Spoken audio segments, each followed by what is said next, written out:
Good morning, everyone. My name is Apsara, and today we'll be discussing Chapter 4 of the snapshot book Albert Einstein at School. It is written by Patrick Pringle. Let's see the introduction. Albert Einstein, 1879 to 1955, is regarded as the greatest physicist since Newton. In the following extract from the young Einstein, the well-known biographer Patrick Pringle describes the circumstances which led to Albert Einstein's expulsion from a German school.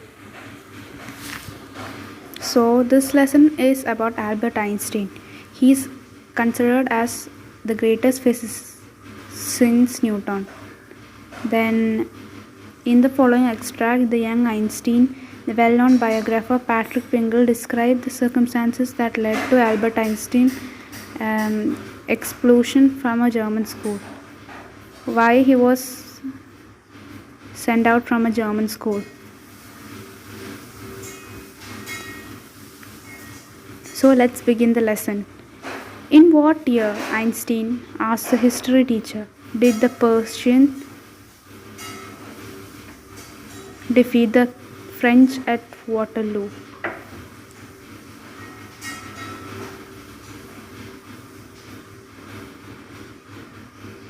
I don't know, sir. Why don't you know? You've been told it often enough. I must have forgotten.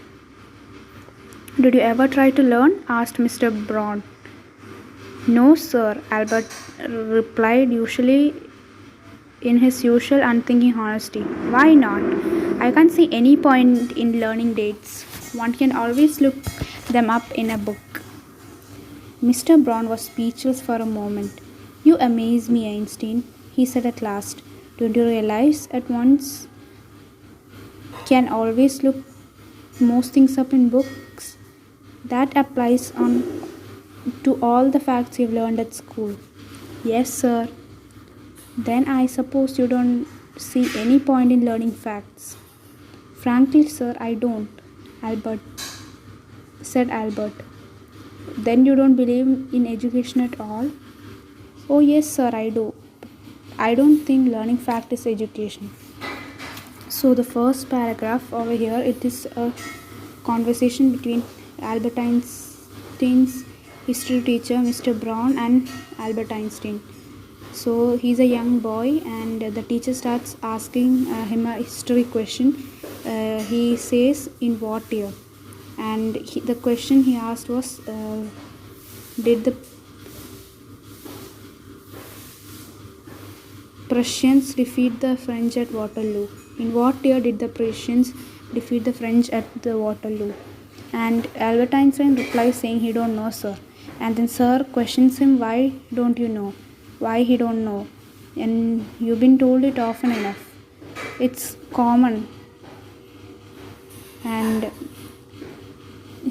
Albert Einstein simply replies, I must have forgotten. And Mr. Braun, his history teacher, asked, did you ever try to learn? And Albert Einstein replied with his usual unthinking honesty, no, sir. And the sir questions him, why not? And he replies by saying, I cannot see any point in learning dates. One can always look them up in a book. He says, there's no point in learning the dates. One can always look them up in a book. So, Mr. Braun was speechless for a moment. For a few moments, he became speechless. And he replied by saying, you amaze me, Einstein, at last. Don't you realize that one can always look most things up in book? That applies to all the fact you learn at school. He's telling one can look most of the things in books. So it applies to all the fact you have to learn in school. And Einstein replies by saying, yes, sir. Then I suppose you don't see any point in learning facts. He says, he thinks you don't see any point in learning facts. Frankly, sir, I don't, Albert Einstein replied. And then he asked, don't you believe in education at all? So Albert Einstein replies by saying, oh yes sir, I do.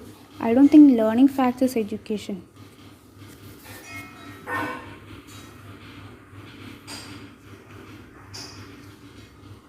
In that case, said history teacher with heavy sarcasm, perhaps you will be so kind as to tell the class Einstein's theory of education.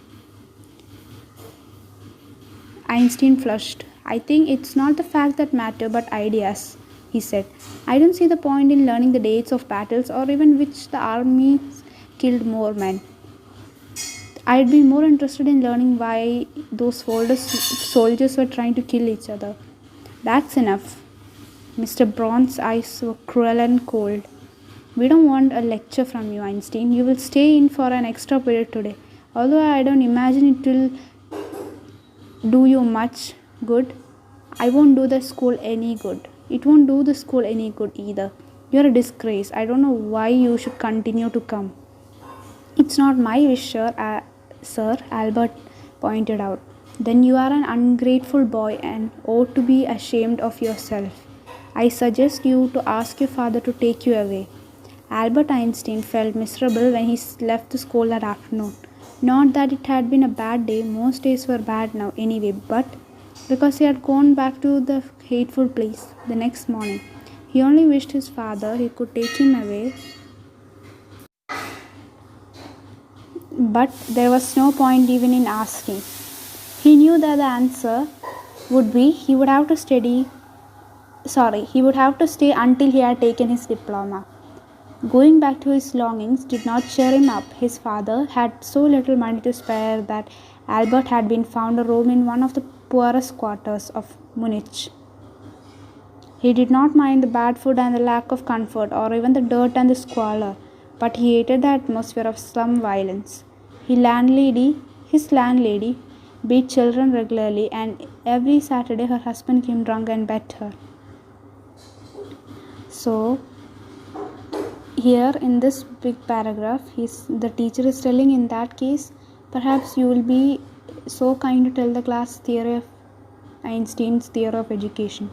So Albert Einstein flushed. Sarcasm means making fun, and Albert Einstein flushed. Flushed means embarrassed or caught on the mock. I think it's not the fact that matter but ideas. So he says it's not the fact that matters but ideas. And he says you don't see a point in learning the dates of a battle or in which armies.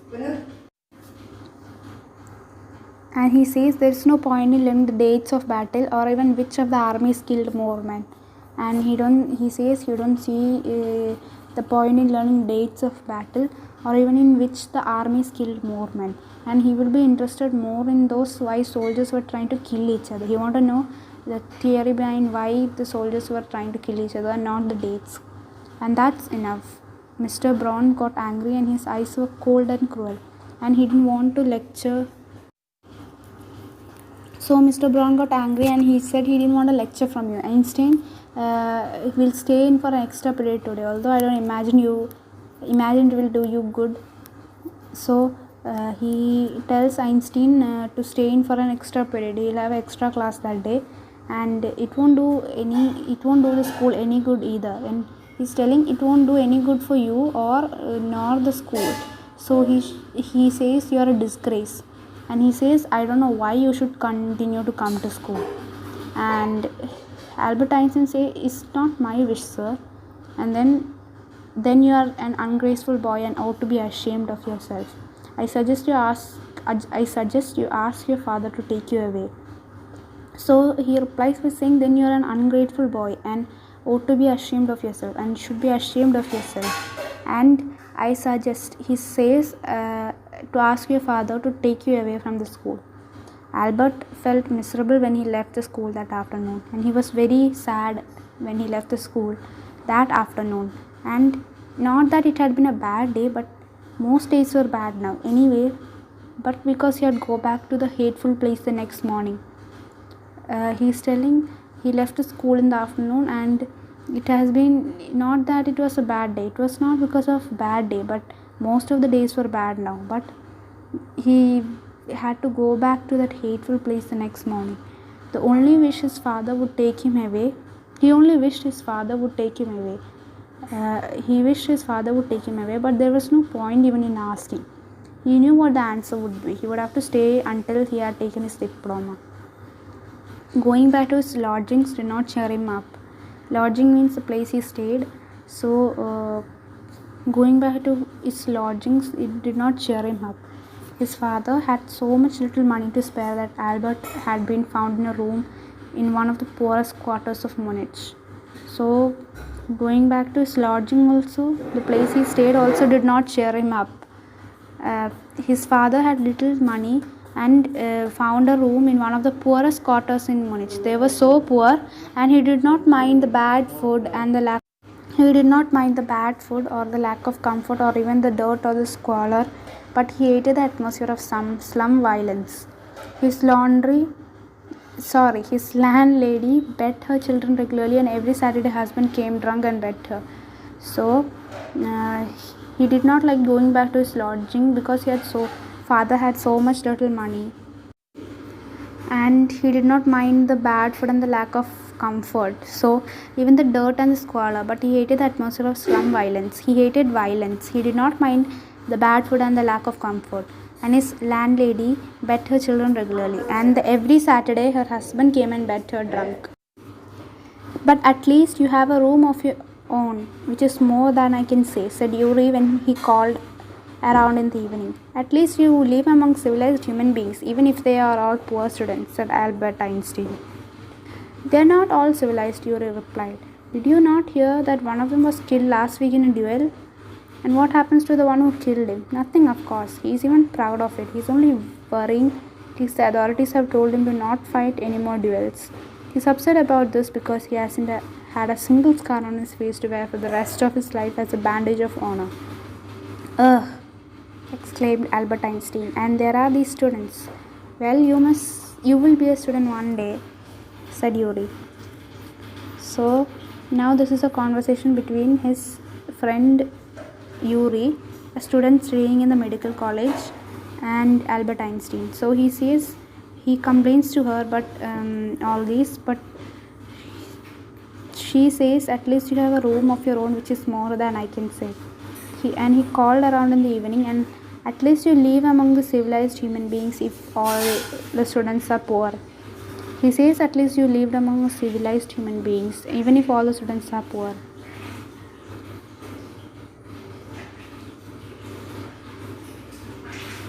And Yuri replies, they are not all civilized. Did you not hear one of them was killed in a duel? And she says they are not, all of them are not civilized. And did you not hear like one of them got killed in a duel fight? And what happens to the one who killed him? Albert Einstein asks.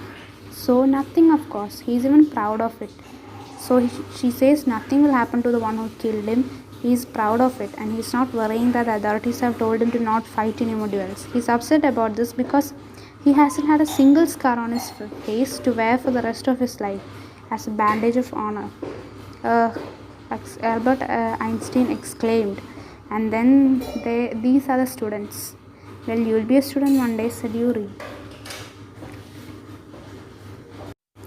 I doubt it, said Albert gloomily. I doubt it, said Albert gloomily. I don't think I'll ever pass the exam for the school diploma. He told his cousin Elsa the same next time he came to Munich. Normally she lived in Berlin where her father had a business. I'm sure you could learn enough to pass the exam, Albert, if you tried, she said.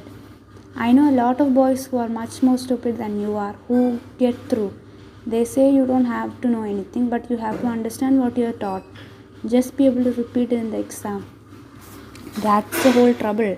I am not good at learning things by heart. You don't need to be good at it. Anyone can learn and write like a parrot. You just don't try.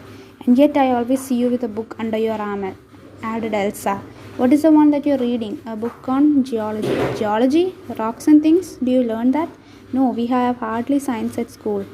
Then why are you studying it? Because I like it. Isn't it that a good enough reason? Elsa sighed. You are right, of course, Albert said, but it won't help you with your diploma. So here now the conversation is going on between his cousin Elsa. So he says he said to Yuri that he don't think he will pass for the exam, and then he also said the same thing to his cousin Elsa.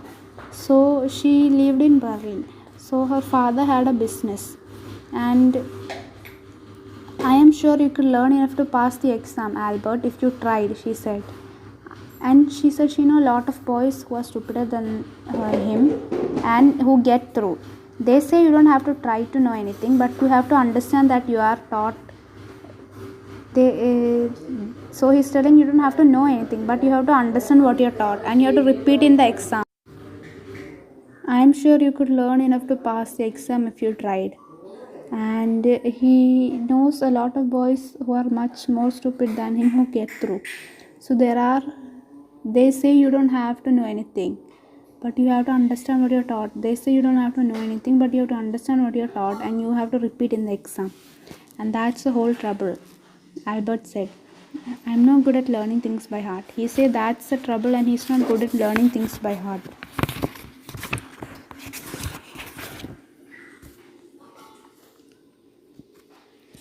So you don't need to be good at it. Anyone can learn like a parrot. So he's telling you don't need to be good at it. Anyone can learn like a parrot. And you just don't try.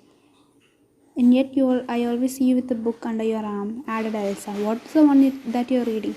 So he says, anyone can learn like a parrot, but if you are not just trying. And she's telling, I always see you with a book under your arm. And she questions which book he's reading. He replies by saying a book on geology. Geology, rocks and things. Do you learn that in school? She questions. No, we have hardly any science at school. Albert Einstein replies. Then why are you studying it? She questions again. And Albert Einstein says, because I like it. Isn't it good enough reason? Elsa sighed. You are right, of course, Albert, she said. But it won't help you with your diploma. Apart from books on science, his only comfort was music, and he played his violin regularly until his landlady asked him to stop. That wailing gets on my nerves, she said.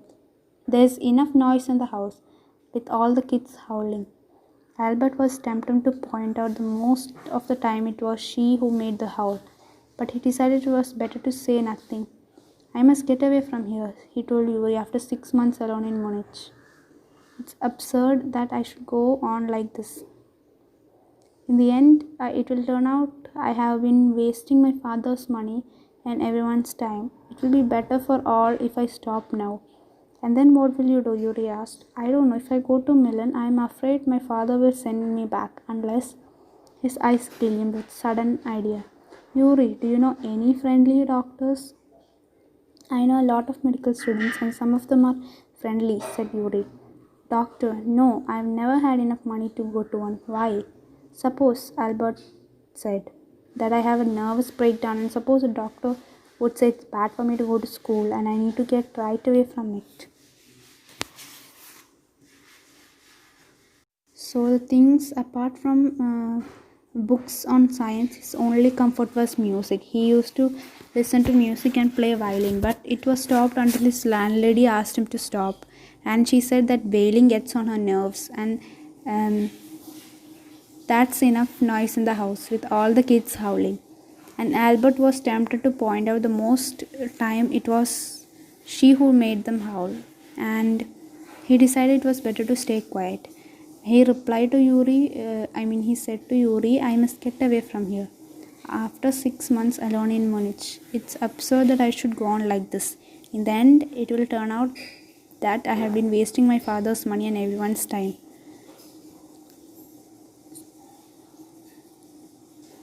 And it's better if I stop now. And then Yuri asked, what will you do? And he said, I don't know. He replied, I don't know. If I go to Milan, I'm afraid my father will send me back unless his eyes gleamed with a sudden idea. Yuri, do you know any friendly doctors? So he's telling he must get away from here, and it's absurd that I should go on like this, and in the end it will turn out that he is wasting his father's money and everyone's time. and it will be better if you stop now. And then what will you do? Yuri asked. So he replied, I don't know. If I go to Milan, I'm afraid my father will send me back unless his eyes gleams a sudden idea. You don't know any friendly doctors? And she replies by saying she knows a lot of medical students and some of them are friendly. Doctor, no, he again asks. I've never had enough and says he never had enough money to go to one. Why? Suppose Sorry, she says, Doctor, no, I've never had enough money to go to one. Why? Suppose Albert says, I had a nervous breakdown, and suppose a doctor would say it's bad for me to go to school and I need to get right away from it. I can't imagine a doctor saying that, said Yuri. I must try, said Albert, to find a doctor who specializes in nerves. There are plenty of them, Yuri told him. He hesitated for a moment and then added, rather reluctantly, I'll ask some of the students if they know one, if you like. Will you? Oh, thank you, Yuri. Albert's eyes were shining. Wait a moment, I haven't found one yet. Oh, but you will. And if I do, I don't know if he'll be willing to help you. He will, declared Albert. I'm going to have a real nervous breakdown to make it easier for him. He laughed merrily. So they were talking about finding a doctor for Albert Einstein so he can use the excuse of having nervous breakdown and then not go to school, the place which he doesn't like. And Yuri was telling she will find a doctor and it will be hard for her to find it, and she thinks the doctor will not be willing to help you. Maybe only the doctor will be willing to help you. Albert says he will, and he will have a real breakdown to make it easier for him. I've never seen you look less nervous, remarked Yuri. A day or two at school will soon put that right, Albert assured him. Certainly, he had lost his high spirits when Yuri saw him next. I can't stand it any longer, he said. I really shall have a nervous breakdown that will satisfy any doctor. Keep it up then, said Yuri. I've found a doctor for you. You have? Albert's face lit up. Oh, good. When can I see him? Sorry, when can I see him? I have an appointment for you tomorrow evening, Yuri said. Here's the address. He handed Albert a piece of paper. Dr. Ernst Wheel. Is he a specialist in nervous trouble? Asked Albert. Not exactly, Yuri admitted. As a matter of fact, he only qualified as a doctor last week. You may be even his first patient. You knew him as a student then? I know Ernest for years. Ernest for years. Yuri hesitated for a few moments. He's not a fool, warned Albert. What do you mean? Don't try to pull the wool over his eyes. That's all. Be frank with him. Don't pretend you've got what you haven't. Not that you deceive anyone, Yuri added. You're the world's worst liar. So now, Yuri said she found a doctor, and so Albert's face lit up and he asked, You have? And then he asked him when he can see him. And Yuri said that she have an appointment for him for tomorrow evening, the next day evening. And she hands over him over Albert a piece of paper which contained the address. Sorry, the address. And Dr. Ernest Wheel and asked Albert whether he's a specialist in nervous trouble. Yuri admitted not exactly, and she says he only qualified as a doctor last week, and Albert may be his first patient. And Albert further questioned her by asking whether you know him as a student then. Then she says she know Ernest for years. Yuri hesitated for a moment and says he's not a fool, warned Albert. And what do you mean? Yuri asks. Albert asks. So, don't try to pull the wool over his eyes. That's all. Be frank with him. Don't pretend what you haven't, and not all. Not that you deceive anyone. Yuri added, "You're the world's worst liar." So she's tell him, "Don't fool the doctor. Be frank with him and don't pretend what you haven't got, and don't pretend like you got some other disease, and not that you'd be deceiving anyone, but he's a worst liar, world's worst liar." Albert spent the next day wondering what to tell the doctor. When the time arrived for his appointment, he had worried over it so much that he really was quite nervous. So, next day, Albert spent his time thinking what he'll tell the doctor. And his time arrived for the appointment, and he was worried what he'll tell the doctor. "I really don't know how to describe my trouble, Dr. Wells," he began. "Don't try," said the young doctor with a friendly smile. "Yuri has already given me a history of the case." "Oh, what did he say?" "What did she say?" "Only that you want me to think you had a nervous breakdown."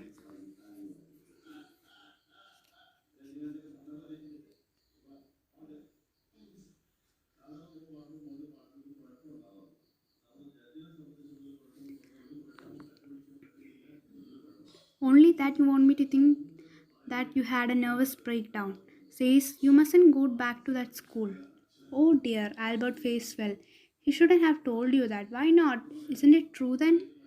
"Yes, that's the trouble. Now you'll say there's nothing wrong with me and you will tell me go back to school."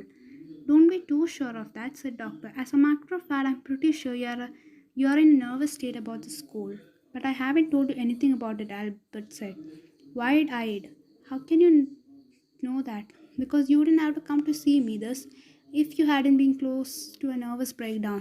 That's why now," said the doctor briskly. "If I certify that you had a nervous breakdown and must stay away from school for a while, what will you do?" So, this is a conversation between the Dr. Will and Albert, and he says um, he says he don't know how to describe his trouble. So the doctor says don't even try, and Yuri told a detailed history about the case. "And what did Yuri say?" he asks. Albert asks, and the doctor replies saying that Yuri wanted him to think that he says Yuri wanted the doctor to think that Albert had a nervous breakdown and say he must not go back to school. And his face fell.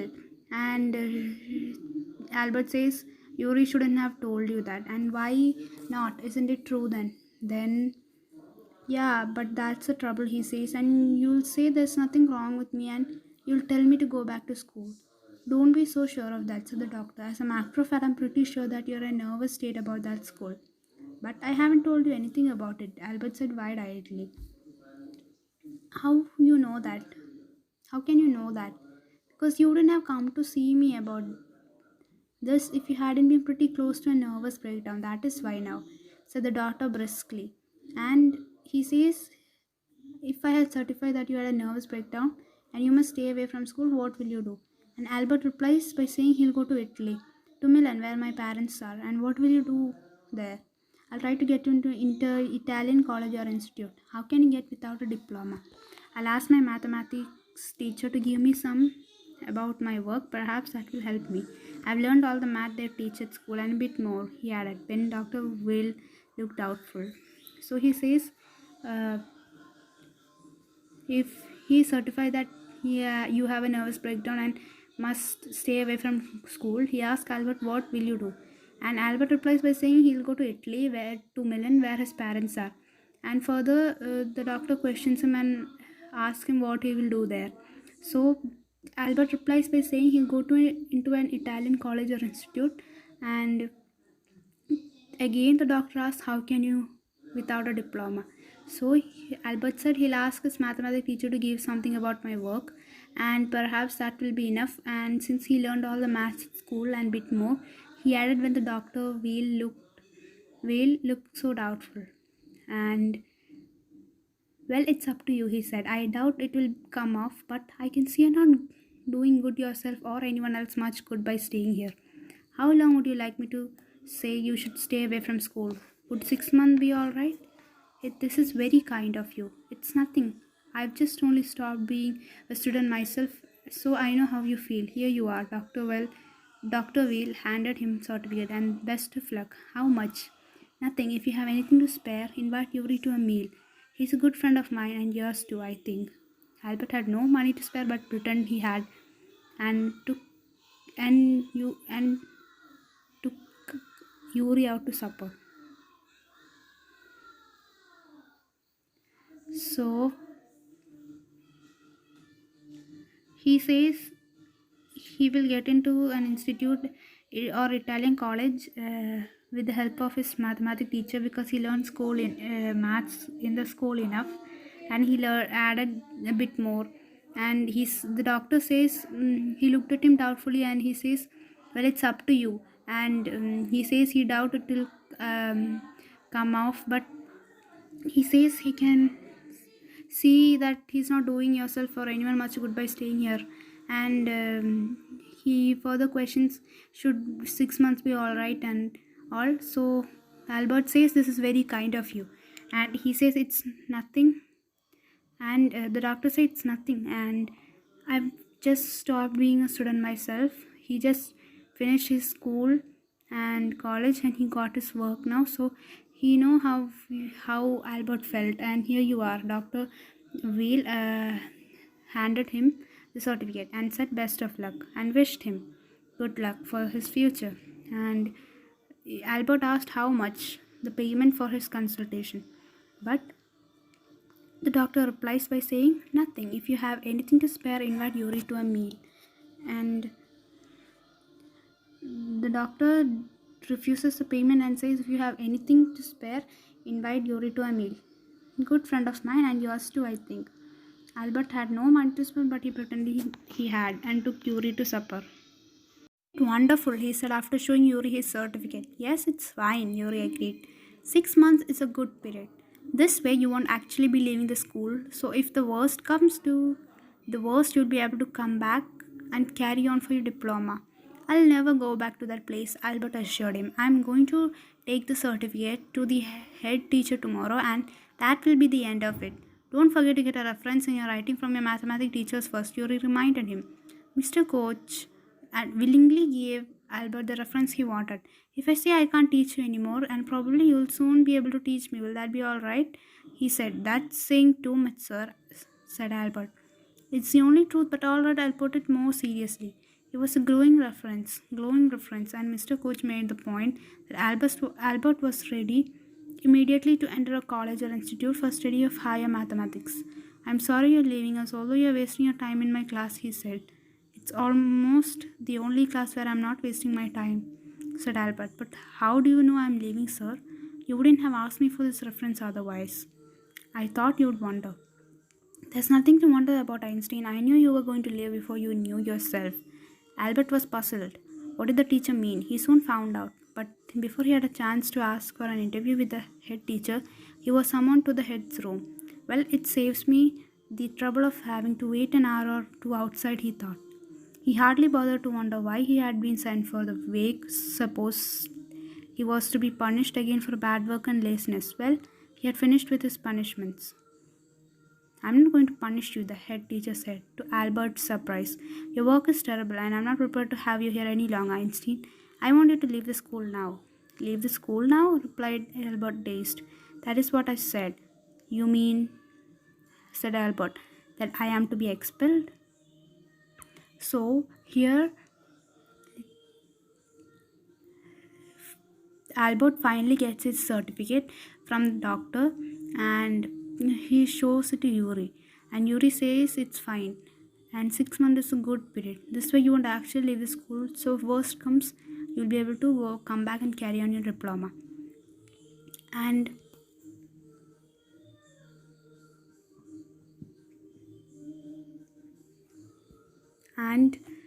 Albert assures by saying he'll never go back to that place, and he's going to take the certificate to the head teacher tomorrow, and then that will be the end of it.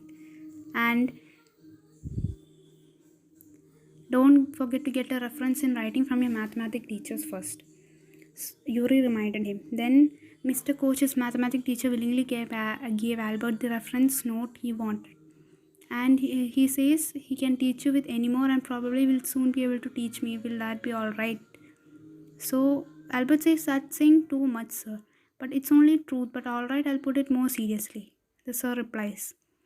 And it was still glowing reference, and Mr. Coach made the point Albert was immediately ready to enter a college or institute from the study of higher mathematics. So he asked Mr. Coach a note, and Mr. Coach gave made the point that Albert was ready to enter the college or institute.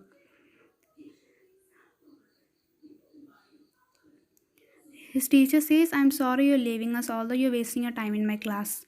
It's almost the only class where I don't waste my time. Albert said that. But how do you know, sir, I'm leaving? He asks, sir. So he replies, you wouldn't have asked me for his reference otherwise. I thought you'd wonder. And there's nothing to wonder, Einstein. I knew you were going to leave before you knew yourself. Albert was puzzled. What did the teacher mean? He soon found out. But before he had a chance to ask for an interview with his teacher, he was summoned to the head's room. Before he had a chance to ask an interview with the head teacher, he was summoned to the head's room. He was called to the head's room. And it saves me the trouble of having to wait for an hour or two outside, he thought. He hardly bothered why he had been sent for.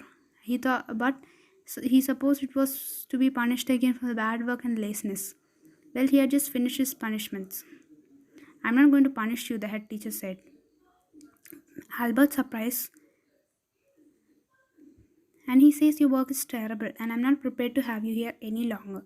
So Einstein want to leave the school. I wanted to leave the school. Leave the school now? Albert asked. That's what I said. You mean that I am to be expelled? So Albert was getting expelled from the school. The principal asked him to leave the school. You can take it that way if you wish, Einstein. The head teacher was not mincing words. The simplest thing will be for you to go off your own record and then question won't arise. But, said Albert, what crime have I committed? Your presence in the classroom made it impossible for the teacher to teach and for the other people to learn. You refuse to learn and you're in a constant rebellion, and no serious work can be done while you're there. Albert felt the medical certificate almost burning a hole in his pocket. I was going to leave anyway, he said. Then we are agreed at last. At least, Einstein, the head said. For a moment, Albert was tempted to tell the man that he thought of him and his school. Then he stopped himself without another word. Holding his head high, he walked out. Shut the door after you. Shut the door after you, shouted the head. Albert ignored him. He walked straight on out of the school where he had spent his 5 miserable years without turning his head to give it a last look. He could not think of anyone he wanted to say goodbye to. Indeed, Yuri was almost the person in Munich he felt like seeing before he left the town and had come to hate almost as much as his school. Elsa was back in Berlin, and he had no other girlfriends. Goodbye and good luck, said Yuri when he left. You are going to a wonderful country. I think hope you will be happier there. So, finally, the principal asked him to leave the school, and Albert asked whether I'm being expelled. So Einstein replies by saying, you can take it that way. The principal replies by saying, you can take it that way. And that will be the simplest thing for you of your own accord. And the question won't arise. But Albert said, he asked what crime he had committed. And the principal replied by saying, your presence in the classroom makes it impossible for the teachers to teach and other pupils to learn. You refuse to learn, that he refuses to learn, and he is in a constant rebellion, and no serious work can be done while Albert is present. So he felt his medical certificate almost burning in a hole in his pocket, and he says he was going to leave anyway. And then we are in agreement at Einstein, the head said. For a moment he was tempted to tell the man that he thought of him and his school. Then he stopped himself. Without any other word, he held his head high and stalked out. So he didn't think of anything else, and then he held his head high and walked out. Shut the door after you, shouted the head. The head of the school asked him to shut the door, but Albert ignored him. He walked straight out of the school, where he had spent his 5 miserable years, without turning his head to give it a last look. He didn't want to look at the school for the last time. So he didn't think of anything or anyone else he wanted to say goodbye to. But Yuri was the most indeed person in Monish he felt like seeing before he left the town. He had come to hate, almost as much as the school. So Yuri was the only person who he wanted to say goodbye. And before he left the town, and Elsa was back in Berlin, and he had no other real friend. So goodbye and good luck, Yuri wished him when he left. You're going to a wonderful country. I hope you will be happier there. So Yuri finally says that Albert is going to a wonderful country, and she hopes Albert will find happiness there and be more happier than in this place. Thank you everyone, and Albert Einstein at school lesson is over, and please make sure to like, subscribe and share this video. Thank you.